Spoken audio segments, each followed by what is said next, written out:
What can't sleep. Um, a little housebound because I'm a little ill. So I'm gonna get into chapter 11.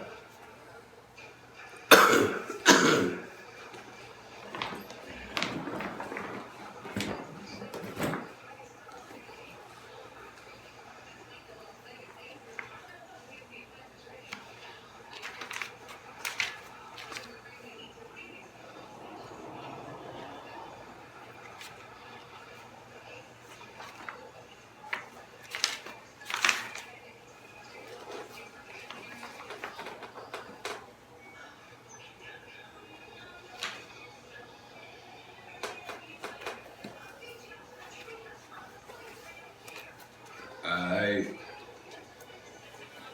Remember, like, share, comment. The nasty pastor back at you with chapter 11 of that. The Love and Respect Experience by Dr. Emerson Eggerichs. Her pink plus his blue equals God's purple. Ephesians 5:31.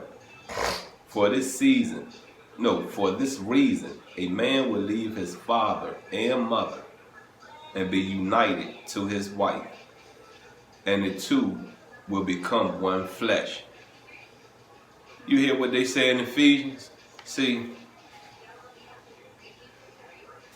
when you get married, you have to have that understanding that y'all one. Y'all are one. I don't care if you got 20 kids. Y'all are one unit. You got me? The way a unit move is together. A unit move under, what the word I want to use? One agreement. Them 20 kids, these two adults, you know, especially if you got some adult kids in there, when it comes to the family, the position, the issues of the family, you should move as a unit. You should sit down as a family, discuss the next move, discuss how to prepare it, get out it, and make it successful for the family. But see, in my marriage, at one time,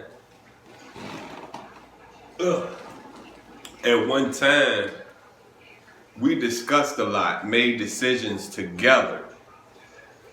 But see, our differences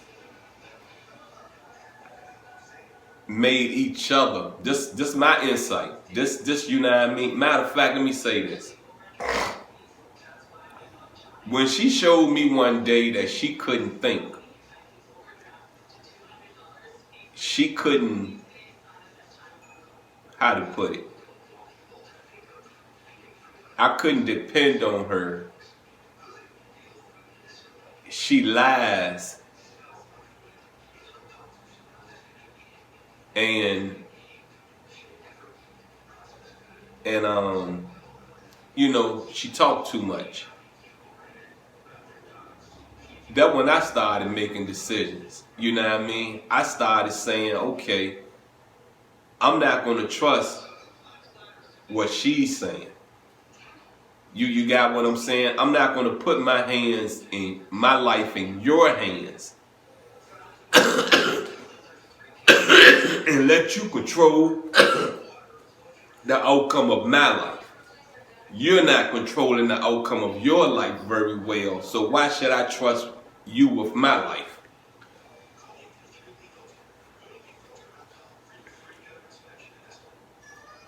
All right, let's get this started.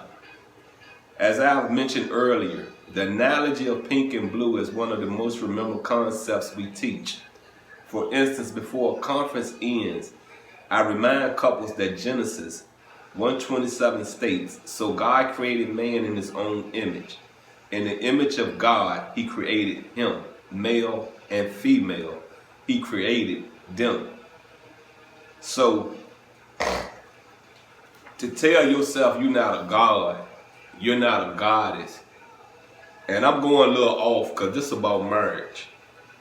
This is about love and respect in each other. But just maybe if you knew and understood whom you come from, why you have the capabilities you have, then you can embrace the fact you are God and you are goddess. See, early on, I believe the first year of me and my ex-wife being together, not married, the first year of just being together, dating, living together, somewhere she just started, you know what I mean? Your God, your God, your God, your God, your God. And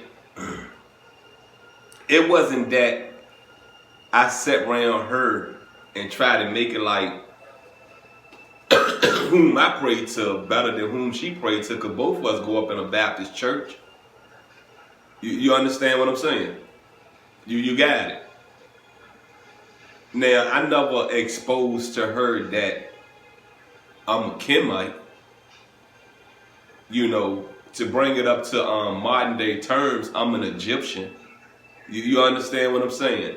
I never said around her. I never spoke of Ra around her. I used the word Lord. You got it? Lord. Lord. But see, the way my life been structured, I get an alert. Because see, when things go so smooth in my life, it ain't nothing but Satan and Satan minions, them little devils. They're there if I allow them to push me back 2-3 steps if I'm not prepared for what's getting ready to go on. See, that's why I always prepare myself for the next season, for the next door, for the next upset, for the next anything. That's called, because see, when you harvest, you take your crop, you take your fruit, and you store it. You understand what I'm saying? So when life for me going so good, I already put the cushion up. You get me? The cushion up. The cushion up after I realized after 30 days, damn, it's beautiful. But I know something is coming to tear it down. You got what I'm saying? If I allow it. You feel me? So that was a sign. You understand what I'm saying? That y'all faith clashes. You know, a lot of women used to always say they looking for a God-fearing man. At one time, that's all women was looking for. If you won't in the church, they won't messing with you. Real talk, they won't. They really won't. You know what I mean? They talk to you. But if you want God-fearing,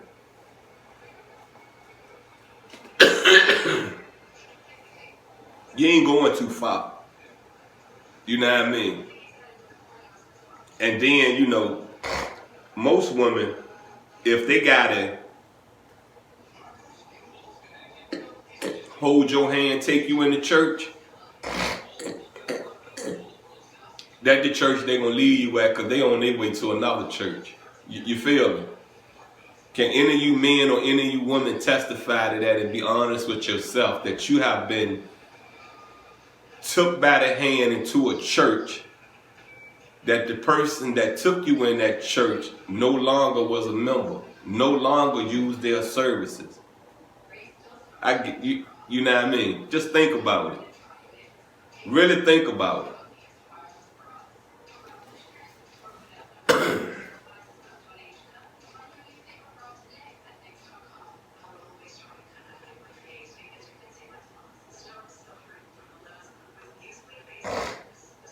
I explained that in marriage, a blue husband and a pink wife each reflect the image of God.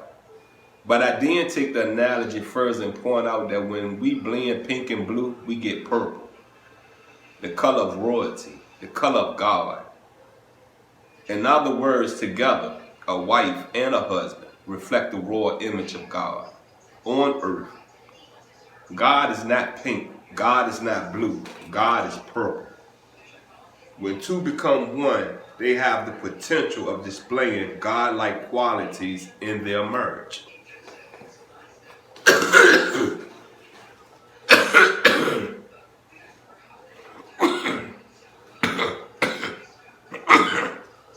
Now, for those that's viewing, have you viewed chapter TL&RE of the Love and Respect Experience? Now, when me and the wife was rolling around looking like new money, feeling like new money, loving each other like new money. See, that was God. That was the Creator giving us the fruit. And honestly, this was, before we took our vows. You understand what I'm saying? But God was letting us live in our fruit. You feel me? We was a visible testimony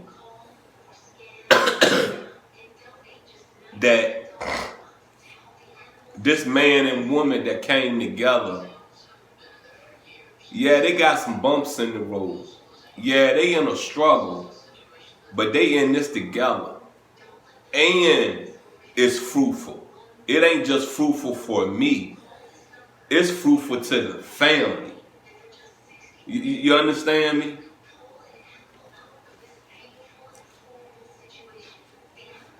But there is more. This blending of pink and blue into royal purple is what Paul is talking about in Ephesians 5:31-32. When he speaks of a man leaving his parents to join with his wife to create the mystery of two becoming one flesh. And if you go back a few verses, you see he is ultimately referring to an even greater mystery. How the relationship between a believing husband and a wife is the supreme illustration of the relationship between Christ, the bridegroom, and the church, his bride. It said, go to Ephesians 5:25-30. I am gratified that many married couples are blown away by the pink and blue imagery. One wife wrote to say, the first thing that revolutionized my thinking and paradigm was the idea that the issues are not so much a Bart and Nancy thing as a male-female thing. That realization caused me to weep.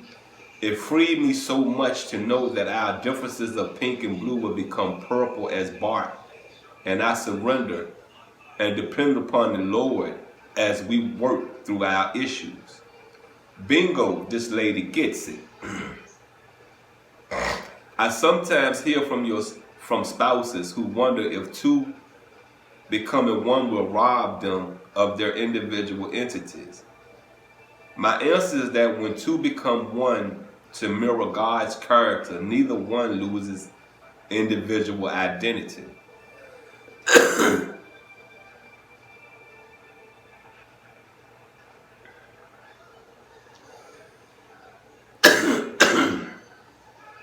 It is like overlaying individual pink and blue transparencies, which together project purple on the screen. The metaphor of a team's oneness also captures the idea of all for one and one for all. As a husband and wife move forward, united in their mission, In marriage, he and she become a we. The husband doesn't lose his masculinity, nor does the wife lose her femininity. But together, they are more, much more. At this point in a conference, the crowd often breaks into applause. The couples recognize that neither spouse loses any individuality as husband and wife. Here, a holy call being extended to them to become a team that reflects the Lord God. A husband and wife who work as a team can make a life-changing impact on those around them, especially their children. Now, do you get that part? Can make a life-changing impact, right? See,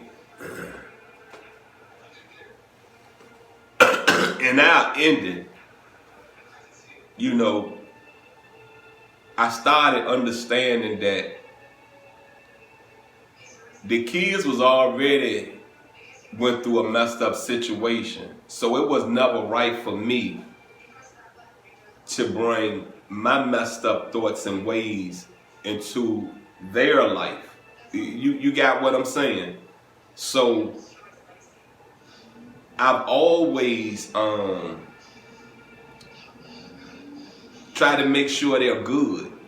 Try to make sure, that everything for those 13 years that went on in that marriage, went on into that, 9 years marriage, 4 years dating and living together, didn't affect them where that they are socially, how to put it, like they can't get along with people. Like they're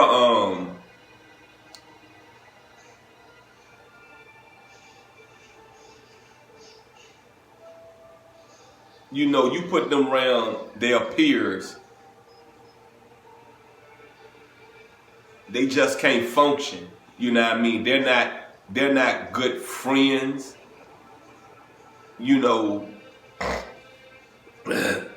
not good men. You getting what I'm saying? So I tried to structure in them where that, one, you're smart, you're intelligent. Two, you don't let nobody mess over your belongings. If you're gonna tear down what you built, you tear it down. You don't let nobody else tear it down. Make your decisions. Don't let nobody else make theirs. Make your decisions. Go to your mama. You understand what I'm saying? Most of these people you pick up along the way growing up in these streets.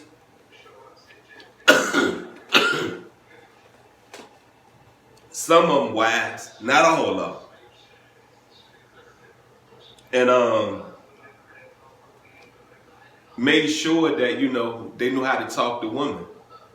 Made sure they knew how to respect women. You got what I'm saying? Made sure that they understood money. Made sure that they're brothers and they understood the day their mother go to rest for good, be called home from whom she prayed to, they only got each other. They ain't got nobody else. So them two need to always stick together. You know what I mean?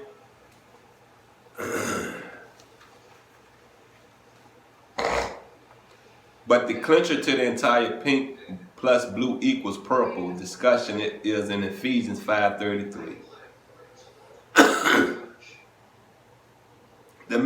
The best and most practical way for two to become one is through the love and respect connection. Oneness is undermined not through daily problems, but when he has an unloving attitude and she has a disrespectful attitude. Say it in another way.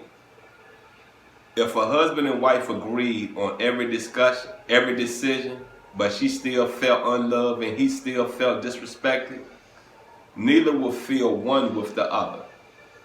But if a husband put one love, especially during conflict, his wife will feel one with him. When a wife puts on respect during those moments of disagreement, the husband will feel one with his wife. A disagreement may not be solved, but oneness will be experienced. Two do indeed become one. Pink and blue blend into purple, and God is glorified. You know,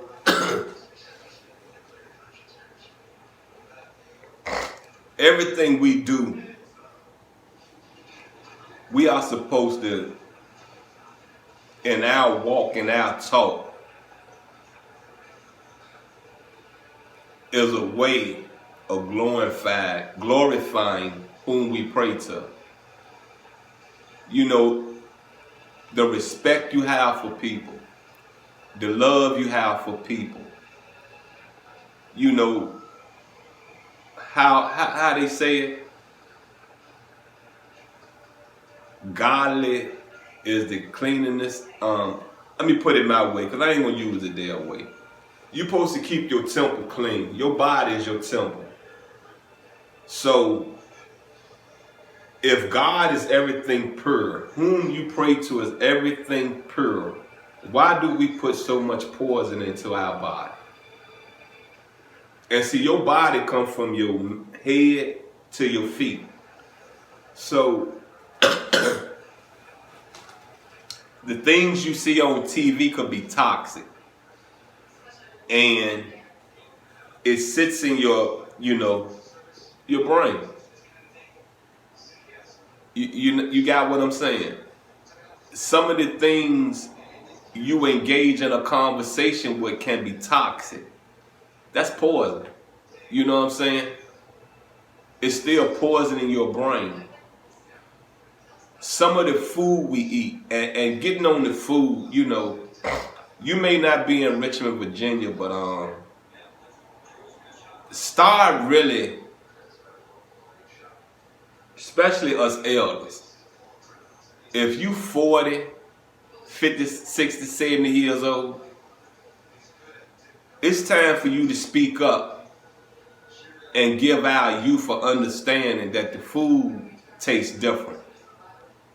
There's something wrong with the food. Now, I'm going to say this, you know,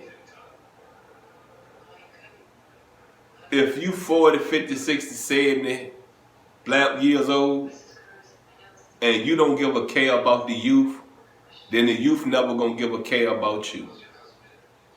Because, see, what you're not realizing is this right here. As parents, we owe these kids a life. You got me? We owe them an upbringing that teaches them righteousness. An upbringing of understanding the things you need to do to get in life, to get through life. So, what I'm going to say to you is this. Love your babies. They just as nasty as you are, but love your babies. And if your babies is at a distance with you,